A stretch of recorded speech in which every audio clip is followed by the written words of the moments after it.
G'day guys and welcome to another NRL 2020 season review. Today we're going to be speaking about the 4th placed Sydney Roosters. Now, this team obviously went back-to-back beating the Raiders in the grand final and obviously the Storm in 2018. A lot of people thought that they could pull off the three-peat. Well, did they? Well, the short answer is no. They signed, and I'll speak about it more later, but they signed Sonny Bill Williams. They reunited the Morris brothers. They put on some big scorelines in attack. But was their season successful? Well, in my opinion, the short answer is no, and here are some reasons why.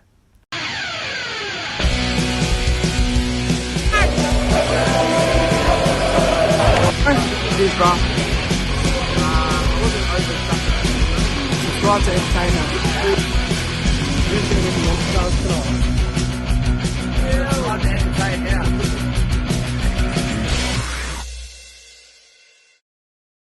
Well, a very entertaining game to open their season against the Penrith Panthers, going down 20 points to 14. A bit of a shock loss here for the Sydney Roosters, who have just won back-to-back title, have just proved just how good they are. They've also come off a World Club Challenge win. It was quite surprising. But then in round 2, 9 points to 8, a very low-scoring game at Leichhardt Oval where Manly pick up the win over the Roosters. The season was on hold from March to May and the Roosters returned in style with a nice 16-point win against their rivals, the Rabbitohs, 28 points to 12, which means absolutely nothing now. But they went into round 4 after this win, and what did they do? Well, they put on a show. Well, if you enjoyed Parramatta defeating the Broncos 58-0 in finals of 2019, well, you must have enjoyed, if you hate the Bronco, watching this one. Roosters 59, Broncos zip at Suncorp Stadium. 10 tries to none, 9 conversions from Kyle Flanagan from 10. It was just a player's day out with Josh Morris and Brett Morris both scoring a try. And the biggest thing is, I think it was Joey Manu, I'm just checking now. No, it was Brett Morris playing at fullback, no James Tedesco. Imagine what this Roosters side would have done with Tedesco. They put on the attack against the Bulldogs where Tedesco returned with a hat-trick, 42 points to 6 before a very good game. Very entertaining game against my Parramatta Eels. Eels were right in this game as a contest, but the Roosters come away winners off a nice Boyd Cordner try, 24 points to 10, and then Daniel Tupou sealing the deal. But I thought it was a very good game between two very classy sides at that point of the season. Then we had what is normally the Anzac Day Clash on the 26th of June, where the Dragons were defeated by the Sydney Roosters 26-12. So that will be 4 games in a row that they have won by 14 or more points. They're really starting to show something. They're absolutely on a roll at this point, proving everybody wrong who said they were 0-2. And let's talk about round 8. So yes, after starting the season 0-2, the Sydney Roosters, they got the ball back and rolling, proving everyone wrong with big scoreline. Very entertaining game where the Roosters led 12 points to 6 in this one at Suncorp Stadium. An absolutely thrilling ending where the Storm come away winners 27-25 in an unforgettable game. In the 79th minute, Ryan Pappenhausen kicked a field goal and then Luke Keary kicked it straight back at him, sending it to Golden Point. Unfortunately, there was a penalty goal given by, I believe it was Boyd Cordner. It was one of the Roosters' fours that was caught offside. And it was a thrilling ending, but it was a little bit lackluster towards the end. But the Roosters, after putting on these big scoreline, it was their first loss in a while. But in my opinion, it was very healthy for them. They responded nicely when they went to Townsville and won 42 points to 16 before a very exciting rematch, the grand final rematch against the Canberra Raiders. And what did the Roosters do? They poked the bear. They poked the bear way too hard, and the bear is Josh Papali, and the rampant Raiders come away winners and get revenge, 24 points to 20. A very good game of football. The Roosters led 12-6 at half-time. I honestly thought the Raiders were right in this, and obviously they were, with their second half performance. They would have loved to have beat the Roosters and get their revenge 24-20. At the halfway point of the season, the Roosters came up against the Warriors. And the Warriors, they put in a performance at Central Coast Stadium, but they just couldn't capitalise it towards the end. They got very close to coming away, but the Roosters ran away with it, 18 points to 10. Following game I want to speak about, the Roosters and the Titans. A lot of people expected the Titans to get flogged in this game, but they gave it to the Roosters. You could even argue that they controversially lost. The Roosters 18, the Titans 12. Very good performance. A rematch against the Dragons where the Roosters win 24-16. Remember earlier in the year when the Roosters went down to the Storm, 27-25? Well, let's get into round 14. Before the loss to the Raiders, the Roosters had an extremely good record over the last few years playing at the SCG. They took on the Melbourne Storm, who they absolutely hate. Yeah, they had a few players out for this game. Brett Morris was out. I believe Boyd Cordner was also out. I guess you could say that the Storm were full strength. But this performance was terrible from the Roosters. The Storm at halftime leading 14-0, keeping the defence just...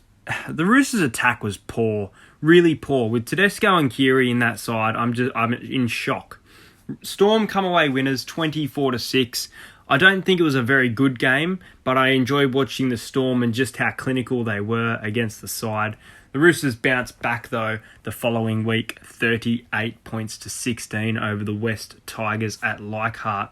There was actually a bit of a fight from the West Tigers here because at halftime it was 20-0 in favour of the Roosters. They scored 18 points in the second half, and the Roosters' defence let off a little bit, letting a few tries in. And I remember David Nofaluma actually scoring right towards the end of this game with about a minute to go. In round 16, the Roosters again scored 10 tries against the Brisbane Broncos. Now, one thing that confuses me just a little bit, is that it was 59-0, but this time it was 58-12. But this time you had James Tedesco back. I don't get it.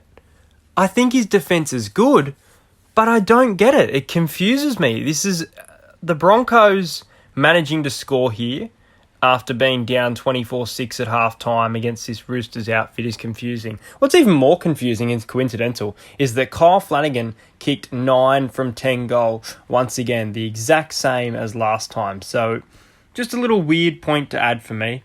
The Roosters defeated their Raiders in a revenge game 18-6 over at GIO. They always play good in Canberra, before flogging the Knights 42 points to 12. They beat the Sharks 34-18 in a milestone game for Mitchell Orbison. And to finish off the season, oh yeah, here we go, let's do it. Oh my God, I will never, ever forget this moment. I'm pretty sure the Rabbitohs were paying around $4, and I'm pretty sure the Roosters were paying under $1.50 to win this game. But the Rabbitohs, I'm just laughing thinking about it. On the 25th of September, the Rabbitohs just made history. No team who has had 50 points on them has won the premiership. The Roosters cannot three-peat at this point. Cody Walker scores 2 tries. Alex Johnston scores 5. Technically, Corey Allen should have scored 2, but he did pass the ball, so I guess you can say that he only got his 1. 60-8. How embarrassing for the reigning champs against their arch rivals going into the fucking finals of all times of the year, losing 60-8.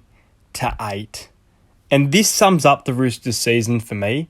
There's games that they shouldn't have lost that they did against Manly and this game. And I just think it comes down to the players' mentality. I think that it got to them wanting to achieve a three-peat, and they were working too hard towards it. At half-time, for Christ's sake, the Rabbitohs were up 26-0.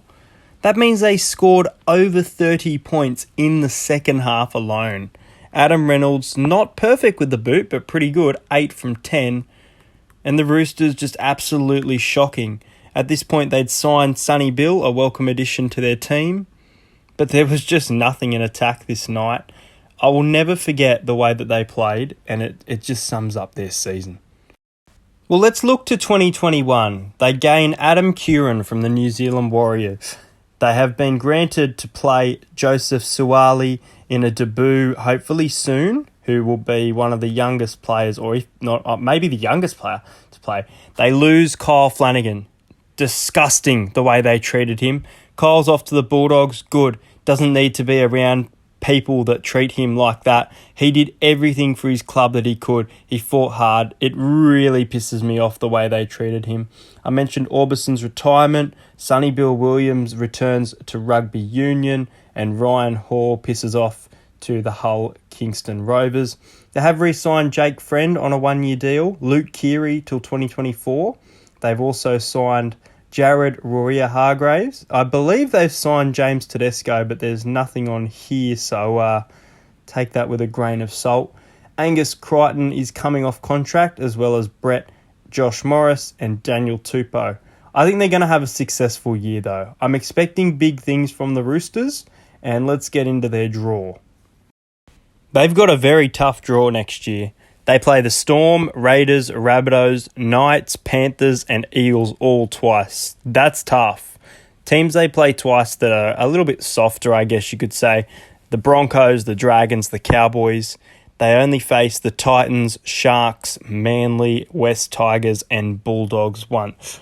So it's definitely going to be a very tough year for them. I think they're a very strong side.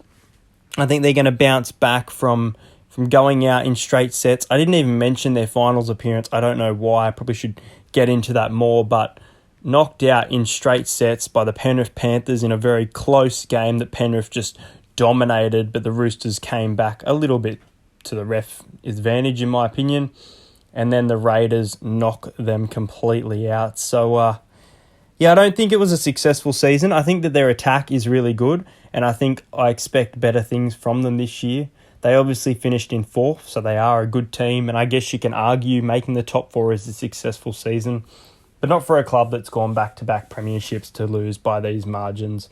And I don't know. I think there's work to be done. I think that work in the off-season is going to put off the hard yards, and we're going to see a return to form for the Roosters in 2021.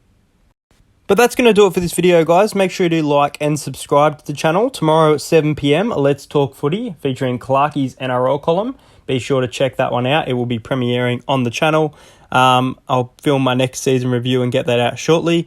And we should have our season preview out in the next 7 days. So very exciting stuff happening. NRL is almost back. Thanks for watching this video, and I'll see you guys later.